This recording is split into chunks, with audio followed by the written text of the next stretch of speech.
तो क्या हाल है आप सबके। स्वागत है आपका मेडिकविंग अब्रॉड के चैनल में। आज की वीडियो में हम लोग बात करने वाले हैं एमबीबीएस इन नेपाल। अब्रॉड के बहुत सारे ऑप्शन होते हैं। इस वीडियो सीरीज़ में जो हम स्टार्ट करने वाले हैं, आज से हम लोग सारे कंट्री के बारे में बात करेंगे। एडवांटेज के बारे में तो बात करेंगे ही करेंगे, साथ ही साथ हम लोग उस कंट्री के डिसएडवांटेज के बारे में भी बात करेंगे। ठीक है, तो सबसे पहले हम आज देखेंगे कि एमबीबीएस इन नेपाल, नेपाल में एमबीबीएस करने के क्या बेनिफिट हो सकते हैं। ठीक है, इंडिया के बाद अगर हमारे पास कोई ऑप्शन होना चाहिए जो थोड़ा बजट फ्रेंडली हो, जो मैच करता हो इंडिया के करिकुलम से, सिलेबस से मैच करता हो और साथ ही साथ हमें सूट भी करता हो, तो नेपाल एक बहुत अच्छा ऑप्शन है। क्या फ़ीस स्ट्रक्चर होता है, क्या प्रोसेस होती है एडमिशन की, कैसे आपको अप्लाई करना है, कंप्लीट बात करेंगे इस वीडियो में। तो बने रहिए। एमबीबीएस वाले ये देखेंगे, थोड़ा सा हम लोग जान लेते हैं। ठीक है, कुछ पैरामीटर्स पे हम लोग बात करेंगे। कोर्स ड्यूरेशन की अगर मैं बात करूं, ठीक है, कोर्स ड्यूरेशन हर कंट्री में, अगर हम अब्रॉड की बात करें, रशिया, किर्गिस्तान, नेपाल, बांग्लादेश, तो डिफरेंट होता है। ठीक है, तो यहाँ देखेंगे हम कोर्स ड्यूरेशन जो होता है आपका 4.5 ईयर्स का होता है। स्टडी प्लस 1 ईयर की इंटर्नशिप होती है, यानी कि इंडिया से बिल्कुल सेम टू सेम। इंडिया में भी 5.5 ईयर्स का कंप्लीट कोर्स होता है, इंटर्नशिप मिला के सेम नेपाल में भी आपको 5.5 ईयर्स का ही पूरा कोर्स करना होता है। ठीक है, एलिजिबिलिटी की अगर हम बात करें 10+2 विथ पीसीबी, 50% मार्क्स और हमें नीट क्वालिफाइड होना चाहिए, मैंडेटरी होना चाहिए। ठीक, मीडियम ऑफ इंस्ट्रक्शन इंग्लिश ही होता है आपका। नीट रिक्वायरमेंट की बात करें तो मैंडेटरी फॉर इंडियन स्टूडेंट्स, जो भी इंडिया से स्टूडेंट्स चाहते हैं उनके लिए नीट मैंडेटरी होता है। सपोज आप 2025 में अगर आप नेपाल में एडमिशन ले रहे हैं तो 2025 में ही नीट में आपको क्वालिफाइड होना ज़रूरी होता है। देन रिकग्नाइजेशन की बात करें, एनएमसी, इंडिया, WHO, FAMER, सबसे ये रिकॉग्नाइज होती हैं नेपाल के जो कॉलेजेस और यूनिवर्सिटीज़ जो होती है, तो कहीं कोई इशू ऐसा नहीं आता है रिकॉग्नाइजेशन वाला। देन सबसे मेन जो बात है ट्यूशन फीस की, अगर हम बात करते हैं तो 50 से 70 लाख टोटल पैकेज होता है, यानी कि मिनिमम 50 और मैक्सिमम आप 70 लाख में क्या कर सकते हैं, आप नेपाल से एमबीबीएस कर सकते हैं। कुछ टॉप यूनिवर्सिटीज़ की हम बात करें तो 2 यूनिवर्सिटी, त्रिभुवन यूनिवर्सिटी और Kathmandu universities.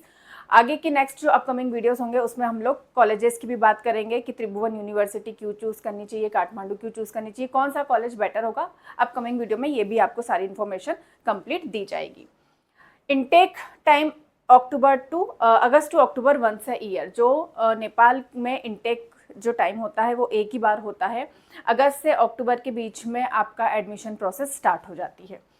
Accommodation and food जो एक बहुत बड़ा इंपॉर्टेंट फैक्टर होता है इंडियन स्टूडेंट्स के लिए जो बाहर अब्रॉड में एमबीबीएस करने के लिए जाते हैं, तो बिल्कुल इंडियन फूड और हॉस्टल बहुत अच्छी क्वालिटी के आपको नेपाल में अवेलेबल हो जाते हैं। लैंग्वेज की बात करें हम तो नेपाली और हिंदी वाइडली अंडरस्टूड होती है। नेपाली तो चलती है लेकिन हिंदी भी वहाँ पे बहुत चलती है, तो कभी भी वहाँ पे नेपाल में एक बेनिफिट होता है हमको कि लैंग्वेज बैरियर नहीं आता।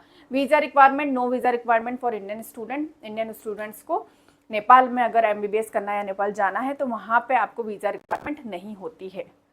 Y MBBS in Nepal for student, हम इंडिया के बाद अगर किसी कंट्री के बारे में सोच रहे हैं एमबीबीएस करने के लिए तो सिर्फ नेपाल ही क्यों, ये जो पॉइंट्स होते हैं बहुत इंपॉर्टेंट होते हैं, तो सभी स्टूडेंट्स को जानना बहुत इंपॉर्टेंट है कि अगर हमें नेपाल में एडमिशन लेना है तो हमें क्यों लेना चाहिए। चलिए, कल्चर सिमिलैरिटी होती है। अगर हम यहाँ पे इंडिया में हैं और हमें थोड़ा सा ऐसा एनवायरनमेंट चाहिए जहाँ पे हम लोग क्या कर पाएँ, इजीली हम उसको अडॉप्ट कर पाएँ, तो नेपाल एक बहुत अच्छा ऑप्शन होता है क्योंकि कल्चर की सिमिलरिटी बहुत होती है। सब आप ये बात आप सब लोग जानते होंगे।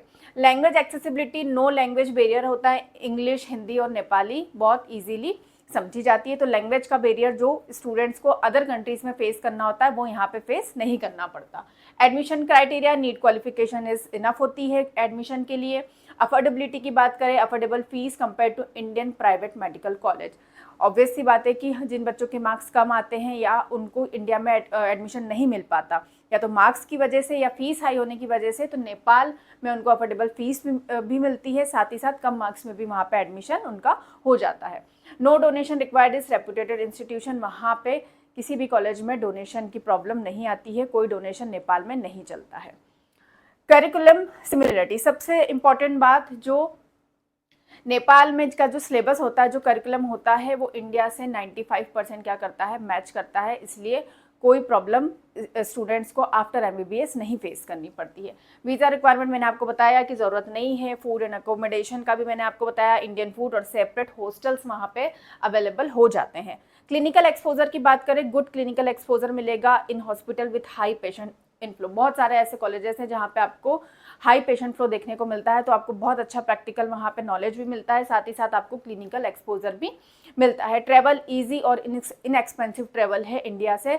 दिल्ली से अगर आप फ्लाइट से जाना चाहते हैं तो मेनली 3 से 5 हज़ार के बीच में आपको फ्लाइट आपकी होती है। बाकी आप बस से भी ट्रैवल कर सकते हैं। वहाँ पे बहुत सारे अलग अलग रूट है नेपाल जाने के लिए, जो आपको बहुत ही कन्वीनियंट और इनएक्सपेंसिव मिलेंगे। Safety and welcoming environment to Indian student, जैसे हम सबको पता है कि नेपाल इंडिया का बहुत अच्छा दोस्त है, तो वहाँ पे बिल्कुल सेफ्टी इंडियन स्टूडेंट्स को मिलती है। तो ऐसा कहीं कोई भी दिक्कत नहीं होती। जैसे अदर कंट्रीज़ में अगर हम पहले बात करें यूक्रेन वगैरह की, तो कोई प्रॉब्लम नहीं होती। अगर हम नेपाल में पढ़ रहे हैं या बच्चा स्टूडेंट नेपाल में पढ़ रहा है, तो समझिए कि वो इंडिया में ही पढ़ रहा है, बिल्कुल इंडिया के पास में ही पढ़ रहा है। तो ऐसी कोई भी दिक्कत नहीं होती है।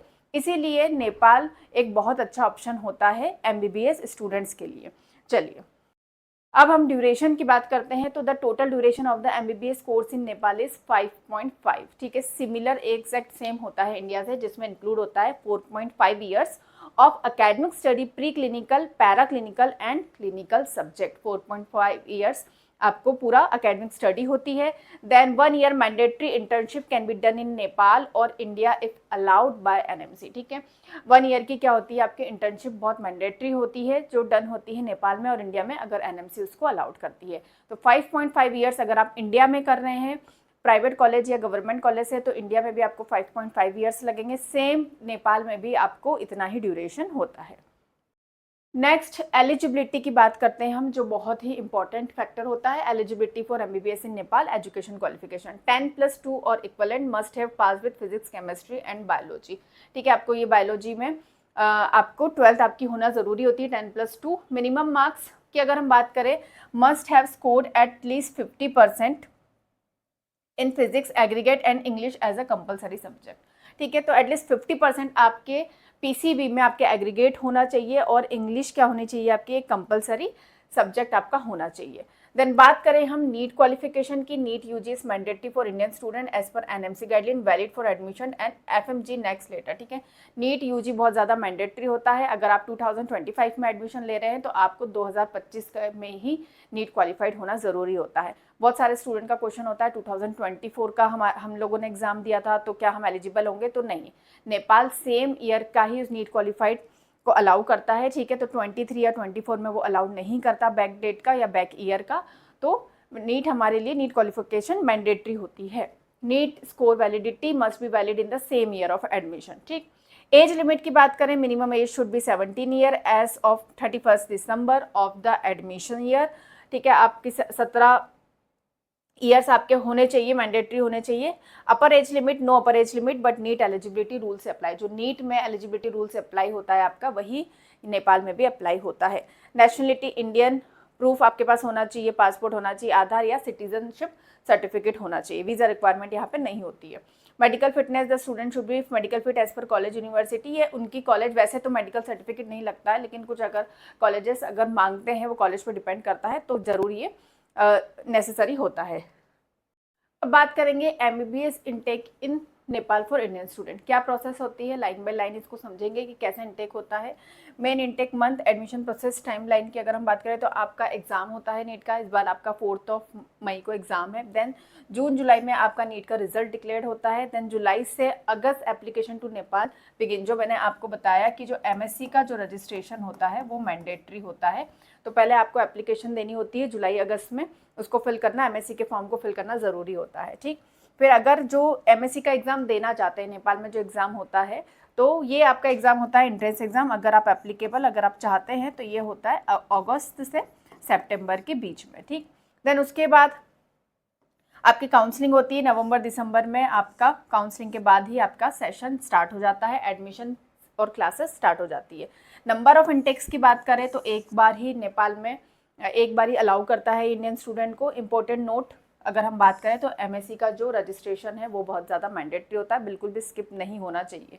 ठीक, तो ये सारी चीज़ें हैं। अगर हम देखें कैसे प्रोसेस होती है, अब डॉक्यूमेंट की बात करें required for MBBS in Nepal, क्या क्या डॉक्यूमेंट रिक्वायर्ड होते हैं जो हर स्टूडेंट्स के लिए जानना बहुत ज़रूरी है। 10th-12th marksheet attested by a notary, lawyer और authorise signature like the principal. 10th-12th की मार्कशीट होनी चाहिए लेकिन वो अटेस्टेड होनी चाहिए। NEET score card mandatory for Indian student to prove eligibility. Transfer certificate, TC, ये सारे डॉक्यूमेंट्स मैं आपको इस वीडियो में पहले से ही, क्योंकि बहुत बार ऐसा हो जाता है कि बच्चों से ये डॉक्यूमेंट्स क्या हो जाते हैं, स्किप हो जाते हैं। बाद में उनसे नेपाल के जो कॉलेजेस होते हैं, ये टीसी है, माइग्रेशन है आपका, ये आपका रिक्वायरमेंट उनको होती है तो वो बाद में आपसे मांगते हैं, तो इसलिए पहले ही आपके डॉक्यूमेंट्स आप तैयार रखें। इसीलिए कंप्लीट आपको ये सारे डॉक्यूमेंट्स यहाँ पे मैं आपको बता रही हूँ। नीट स्कोर कार्ड के बाद आपका transfer certificate from the institute last studied, character certificate to be issued by the school और कॉलेज लास्ट अटेंडेड। आपका टीसी और CC, character certificate, transfer certificate जरूरी होता है। पासपोर्ट साइज फोटोग्राफ्स चाहिए होते हैं आपको, 4 से 6 कॉपी आप इसकी रख लीजिए पहले से ही। Migration certificate issued to students migrating for board other than the local national board, migration certificate आपका जरूरी होता है। Offer letter from the university, confirmation of admission, जिस भी कॉलेज में आप एडमिशन ले रहे हैं नेपाल के तो उसका ऑफर लेटर आपके पास होना चाहिए। पासपोर्ट और Aadhaar card same as given in the MSc application, जो आपने एमएससी के फॉर्म में आपने आधार दिया था वही सेम आपके पास आधार आपके पास होना चाहिए, ठीक है।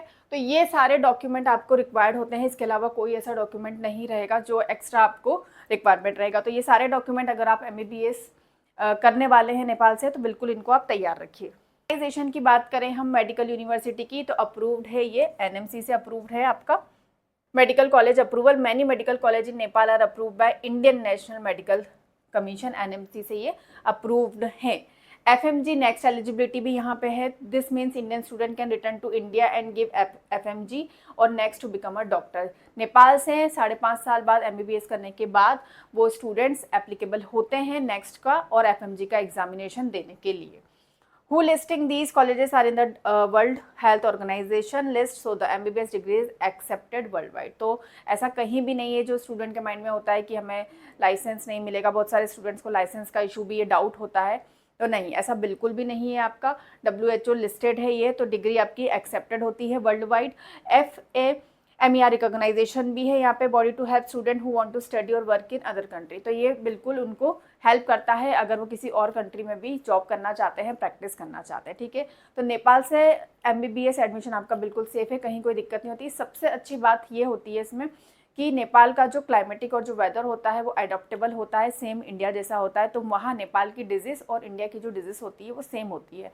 तो स्टूडेंट्स कहीं भी नहीं लगेगा ऐसा कि वो किसी अलग कंट्री में पढ़ रहा है, कोई प्रॉब्लम उनको फेस करनी नहीं होती है। डिजीज़ सेम होती है, सिलेबस सेम होता है, तो बहुत एक अच्छा ऑप्शन माना जाता है। FMI role is a global medical education. It helps students who want to study or work in other country. Associated University, अभी मैंने आपको बताया, this medical college are part of well known Nepal universities like Tribhuvan University Kathmandu, ये दोनों बहुत ही अच्छी universities हैं, ठीक है। तो यहाँ पे आपको जो भी यूनिवर्सिटी चूज़ करनी है आप कर सकते हैं। अब हम देखें पूरी प्रोसेस कि हमको कैसे प्रोसेस समझनी होगी। क्वालिफाई आपको नीट यूजी एग्ज़ाम करना होगा with required out cut off marks, ठीक है। आपकी कैटेगरी के अकॉर्डिंग आप उसमें क्वालिफाइड होना चाहिए। मिनिमम 200 मार्क्स पे भी आपका क्या हो जाता है, एडमिशन नेपाल में एक अच्छे कॉलेज में आपको एडमिशन मिल जाता है। Choose the university, shortlist preferred college, university government और प्राइवेट। उसके बाद आप चूज़ कीजिए कि आपको कौन सी यूनिवर्सिटी से आपको एमबीबीएस करना है। आपके पास दोनों ऑप्शन हैं, काठमांडू यूनिवर्सिटी, त्रिभुवन यूनिवर्सिटी, तो आप खुद चूज़ करें, ठीक है। आप गाइडेंस ले सकते हैं एक्सपर्ट का, कौन सा कॉलेज आपको चूज़ करना है, हम लोग पूरा गाइड करते हैं, वहाँ पे क्या बेनिफिट होते हैं, क्यों लेना चाहिए, ये सारे भी कंप्लीट हम लोग काउंसलिंग में बताते हैं। अप्लाई फॉर एंट्रेंस और direct admission, they are two main. आप या तो एंट्रेंस से भी आप कर सकते हैं, जो मैंने आपको पहले बताया एमएससी का जो एग्ज़ाम होता है, या रजिस्ट्रेशन करके आप डायरेक्ट एडमिशन भी ले सकते हैं। मेरिट बेस्ड एंट्रेंस टेस्ट होता है। Some college conduct their own entrance exam, appear for the entrance if required, ठीक है। कुछ जो गवर्नमेंट कॉलेजेस होते हैं या कुछ कॉलेजेस जो होते हैं वो अपनी एंट्रेंस एग्जाम रिक्वायर्ड करते हैं, लेकिन मोस्टली कॉलेज में डायरेक्ट नीट के थ्रू भी आपका एडमिशन हो जाता है अगर आप नीट क्वालिफाइड हैं तो। Direct admission through management quota, many private college allow direct admission based on NEET score. NEET के स्कोर पे भी डायरेक्ट एडमिशन मिल जाता है। तो ये थी कंप्लीट डिटेल आपकी एमबीबीएस इन नेपाल के बारे में। अगर आप प्लान करना चाहते हैं एमबीबीएस के लिए, मार्क्स अगर कम है, अफोर्डेबल फीस में आप एमबीबीएस करना चाहते हैं, नेपाल एक बहुत अच्छा ऑप्शन है। पूरी कंप्लीट डिटेल इस वीडियो में आपको बताइए। लेकिन अगर आपको कोई भी डाउट, कोई भी क्वेरी आती है तो दिए गए कॉन्टैक्ट नंबर पे आप हम लोगों से कॉन्टैक्ट कर सकते हैं। काउंसलिंग में हेल्प चाहते हैं, बिल्कुल आप कॉल कीजिए, व्हाट्सएप कर सकते हैं। मेडिका विंग की टीम आपको कंप्लीट गाइड करेगी। और भी ऐसे ही इन्फॉर्मेशन के लिए बने रहिए मेडिका विंग अब्रॉड के साथ। नेक्स्ट वीडियोस में हम लोग बात करेंगे कौन कौन से ऐसे कॉलेजेस हैं जो आपके लिए बहुत अच्छे हो सकते हैं, किस यूनिवर्सिटी से एफिलेटेड है, और भी कई ऑप्शन मैं आपको बताने वाली हूँ कि MBBS अब्रॉड के। तो बने रहिए मेडिका विंग अब्रॉड के साथ।